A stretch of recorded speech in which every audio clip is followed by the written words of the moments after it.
Hai guys, apa kabar nih teman-teman semua? Semoga dalam keadaan sehat ya. Di setiap video yang saya buat tentunya berbagai pengetahuan mengenai perkembangan teknologi akan saya bahas dalam video ini. Namun sebelum kita masuk dalam pembahasannya, saya akan memperkenalkan diri saya. Nama saya Yohana Kirrotin Sulu, kelas 4B1 Manajemen Teknologi dengan NIM 19061102236. Saya adalah mahasiswa aktif Universitas Samratulangi, Fakultas Ekonomi dan Bisnis jurusan Manajemen. Video ini saya buat untuk memenuhi tugas yang diberikan oleh dosen Dr. Magdalena Wulur, Sarjana Ekonomi Magister Manajemen. Nah, kita masuk dalam pembahasan yang pertama. Pasti teman-teman pernah mendengar revolusi industri 1.0 sampai dengan Society 5.0. Dengan adanya perkembangan zaman dan juga perkembangan teknologi yang ada sampai pada saat ini. Pembahasan pertama yaitu revolusi industri 1.0.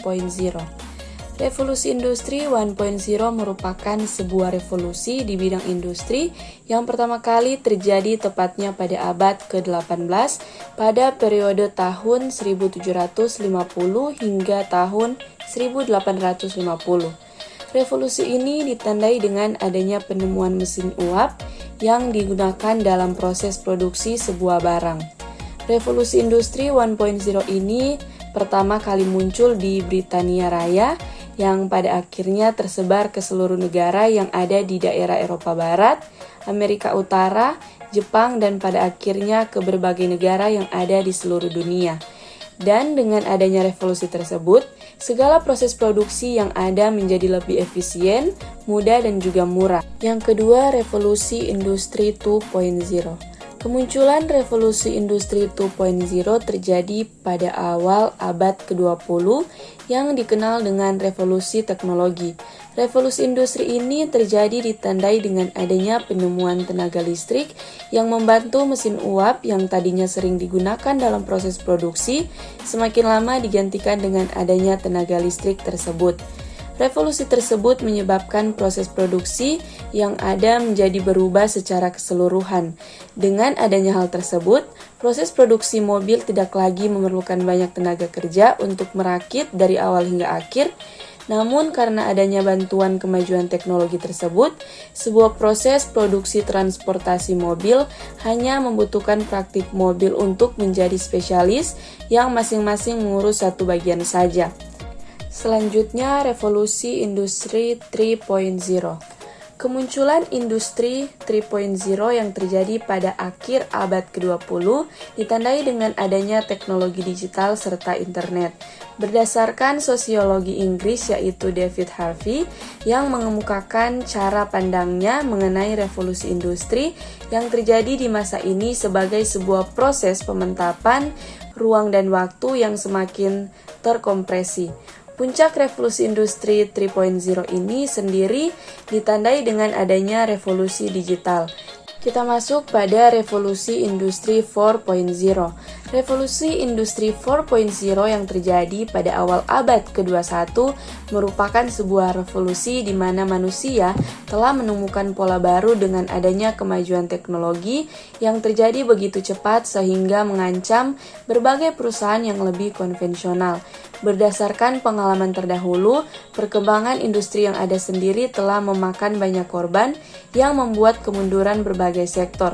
Menurut Kanselir Jerman yaitu Angela Merkel, pada tahun 2014 yang menyatakan arti dari revolusi industri 4.0 sebagai sebuah transformasi komprehensif dari segala aspek produksi yang terjadi di dunia industri melalui penggabungan antara teknologi digital serta internet dengan industri konvensional. Revolusi yang terakhir yaitu revolusi industri 5.0 diperkirakan oleh negara Jepang yang mengumumkan akan kemungkinannya revolusi konsep industri 5.0 yang disebut sebagai era kebangkitan society, konsep kombinasi antara pendayagunaan antara berbagai aspek seperti manusia, data, serta teknologi. Nah, sekarang kita masuk dalam pembahasan selanjutnya yaitu dampak atau pengaruh dari berbagai revolusi industri yang ada terhadap manajemen operasional pada suatu perusahaan. dalam revolusi industri 1.0 memberikan dampak ataupun pengaruh terhadap sektor industri perusahaan tekstil, di mana perusahaan tekstil ini mengalami perkembangan yang luar biasa. Produksi tekstil yang sebelumnya menggunakan tenaga manusia berubah menggunakan tenaga mesin yang tentu bisa lebih efisien dan efektif. Dampak revolusi industri yang kedua yaitu revolusi industri 2.0. Dampak pada perusahaan ini di mana sektor produksi yang lebih murah dan mudah. Revolusi ini juga membuat terbentuknya berbagai divisi pekerjaan di mana setiap individu ataupun pekerjaan hanya berfokus pada pekerjaannya di bagian tertentu dari keseluruhan proses produksi yang ada. Dan juga terjadinya perkembangan pada manajemen bisnis yang membuat semakin besarnya kemungkinan untuk meningkatkan efektivitas serta efisiensi berbagai fasilitas yang ada di industri tersebut. Dampak revolusi industri yang ketiga yaitu dampak revolusi industri 3.0. Dampak maupun pengaruh pada revolusi ini yaitu pada perusahaan industri pabrik, di mana perusahaan pabrik ini lebih memilih untuk menggunakan mesin dibandingkan tenaga manusia, yang membuat peluang lowongan tenaga kerja semakin sempit. Hal ini dikarenakan penggunaan mesin yang semakin canggih dapat membuat proses produksi berkali-kali lipat lebih cepat dan berkualitas. Dampak revolusi industri yang keempat yaitu revolusi industri 4.0. Dengan adanya revolusi industri 4.0 ini memberikan dampak perubahan perspektif di mana ukuran perusahaan bukan lagi menjadi jaminan, tetapi bagaimana sebuah perusahaan dapat beradaptasi dan memiliki kelincahan merupakan sebuah kunci keberhasilan untuk mencapai tujuan serta prestasi yang ada. Contoh perusahaan yang ada dengan adanya revolusi industri ini yaitu layanan pembayaran melalui gadget hingga adanya warung digital atau yang sering kita dengar toko online shop seperti Shopee dan Tokopedia. Dampak revolusi industri yang kelima yaitu revolusi industri 5.0. Dampak ataupun pengaruh dari revolusi industri ini bisa kita lihat lebih ditunjukkan sangat berfokus kepada kesejahteraan masyarakat secara keseluruhan. Hal ini bisa kita lihat contohnya yang sudah ada di negara Indonesia. Salah satu perusahaan yang sudah siap untuk menghadapi era revolusi industri ini adalah perusahaan pelayanan seperti ojek online.